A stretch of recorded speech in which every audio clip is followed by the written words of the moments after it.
نحمده ونصلي ونسلم على رسوله الكريم اما بعد فاعوذ باللہ السمیع العلیم من الشیطان الرجیم بسم اللہ الرحمن الرحیم۔ ہم نے زکوٰۃ سے متعلق 5 سبق پڑھے تھے۔ آج ہمارا یہ 6واں سبق ہے، الدرس السادس۔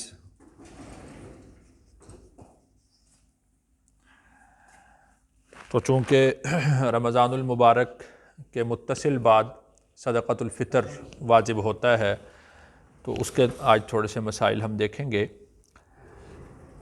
صدقۃ الفطر سے مراد کیا ہے؟ فطر کا معنی ہوتا ہے روزہ افطار کرنا۔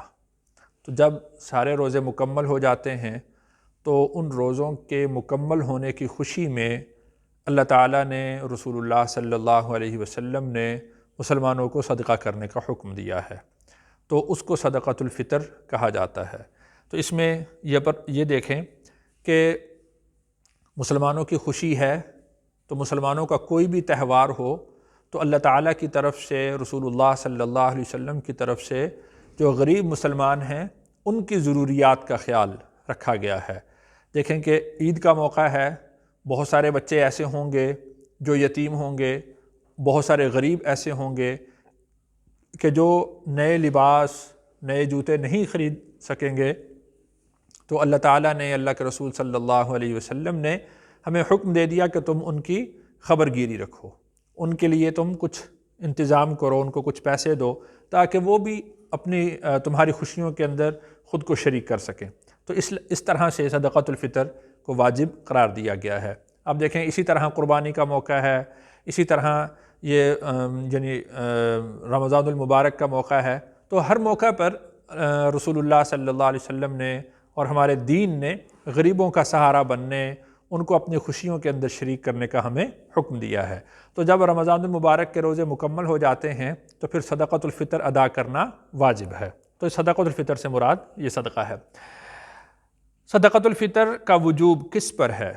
جس طرح زکوٰۃ فرض ہوتی ہے اسی طریقہ سے صدقۃ الفطر بھی واجب ہو جاتا ہے۔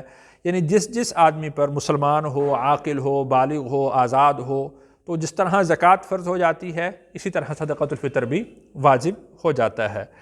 البتہ زکوٰۃ کے اور صدقۃ الفطر کے نصاب میں فرق ہے۔ زکوٰۃ میں ہم نے نصاب پڑھا تھا کہ 52.5 تولے چاندی ہو، 7.5 تولے سونا ہو، یا اس کے بقدر نقدی ہو یا سامان تجارت ہو۔ اگر گھر میں اضافی سامان ہے تو ہم نے اس پر زکوٰۃ کا حکم نہیں لگایا تھا کہ اس پر زکوٰۃ فرض ہوگی، یہ ہم نے کہا تھا کہ اس پر زکوٰۃ فرض نہیں ہوگی اگر گھر میں اضافی سامان ہو۔ لیکن صدقۃ الفطر کے لیے جو گھر کا اضافی سامان ہے وہ بھی شامل ہوتا ہے۔ یعنی ایک آدمی کے پاس سونا نہیں ہے، چاندی نہیں ہے، سامان تجارت نہیں ہے، تھوڑی سی نقدی ہے، اور گھر کا سامان اگر اتنا ہے جو ضرورت سے زائد ہو اور وہ نصاب کو پہنچتا ہو، یعنی جس طرح بہت زیادہ بستر ہوں، بہت زیادہ برتن ہوں، بہت زیادہ چارپائیاں ہوں جو ضرورت سے زائد ہیں۔ ضرورت سے زائد ہونے کا مطلب یہ ہوتا ہے کہ جو پورا سال استعمال نہیں ہوتے، تو اس کو ضرورت سے زائد سمجھا جائے گا کہ پورا سال گزر گیا ہے اور ان چیزوں کو استعمال نہیں کیا گیا، تو وہ کیا ہوں گے؟ ضرورت سے زائد سمجھے جائیں گے۔ تو اسی طرح کپڑے ہوں، جوتے ہوں، کوئی بھی چیز ہو جو ضرورت سے زائد ہے تو وہ صدقۃ الفطر کے نصاب میں شامل ہوگی، اس کو صدقۃ الفطر کا نصاب سمجھا جائے گا، اور اگر پھر وہ نصاب کو پہنچتی ہو، زکوٰۃ کے نصاب کو، تو پھر اس پر بھی صدقۃ الفطر واجب ہو جائے گا۔ کب فرض ہوتا ہے صدقۃ الفطر؟ صدقۃ الفطر جیسے ہی صبح عید الفطر کی صبح طلوع ہوگی اس کے بعد صدقۃ الفطر واجب ہو جاتا ہے۔ بہتر وقت اس کا ادا کرنے کا یہ ہے کہ نماز عید الفطر کی ادائیگی سے پہلے صدقۃ الفطر ادا کر کے پھر آدمی نماز کے لیے آئے، اور اگر بالفرض کسی نے نماز سے پہلے ادا نہیں کیا تو وہ نماز کے متصل بعد ادا کر دے۔ اگر اس نے پہلے بھی ادا نہیں کیا، بعد میں ادا نہیں کیا تو یہ اس پر واجب رہے گا، اس کے ذمہ پر رہے گا، بھلے کتنا ہی وقت گزر جائے تو اس کو ادا کرنا ہی ہوگا۔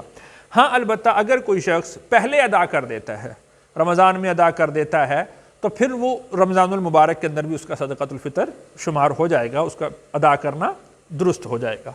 یہ بات مشہور ہے کہ جس شخص نے روزے نہیں رکھے تو وہ صدقۃ الفطر بھی نہیں دے گا، تو یہ بات غلط مشہور ہے۔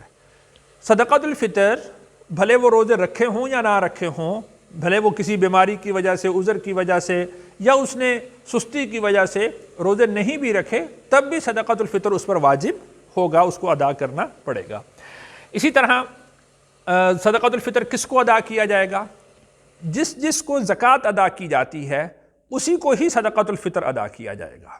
یعنی جس طرح ہم نے کل پڑھا تھا کہ زکوٰۃ ادا کرنا مقروض کو، فقراء کو، مساکین کو، اور اللہ کی راہ میں جو لوگ موجود ہیں ان کو، مسافر کو، تو ان کو صدقۃ الفطر بھی ادا کیا جا سکتا ہے۔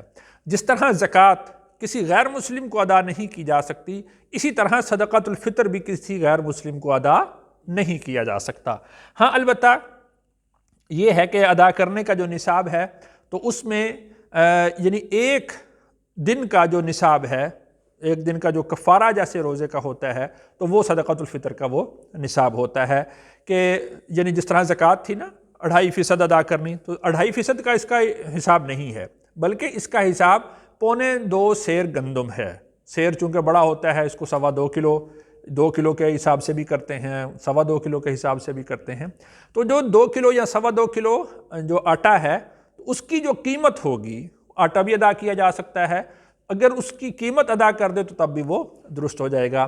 کشمش سے ادا کیا جا سکتا ہے، گیہوں سے ادا کیا جا سکتا ہے، کھجور سے ادا کیا جا سکتا ہے۔ اگر تو وہ گندم سے ادا کرتا ہے تو 2.25 کلو کے حساب سے، اور اگر وہ کشمش ہے، کھجور ہے یا گیہوں ہے تو وہ پھر 4.5 کلو کے حساب سے اس کی قیمت ادا کرے گا۔ ہاں یہاں پر یہ ذہن میں رکھنا چاہیے کہ جو گندم ہے یہ کم از کم نصاب ہے، یعنی یوں نہ سمجھ لیا جائے کہ اب گندم ہے تو بس گندم کے ذریعے سے ہی ادا کرنی ہے، بلکہ یہ کم از کم نصاب ہے۔ ہر آدمی کو اپنی استطاعت کے مطابق وہ صدقۃ الفطر ادا کرنا چاہیے۔ اگر کسی کی استطاعت کم ہے تو وہ گندم سے ادا کر دے، اگر کسی کی استطاعت اس سے زیادہ ہے تو وہ کھجور سے ادا کر دے، گیہوں سے ادا کر دے، کشمش سے ادا کر دے، تو اپنی استطاعت کے مطابق صدقۃ الفطر ادا کرنا چاہیے۔ اللہ تعالیٰ سے دعا ہے اللہ تعالیٰ مجھے اور آپ کو احکام شریعت پر عمل کرنے کی توفیق نصیب فرمائے۔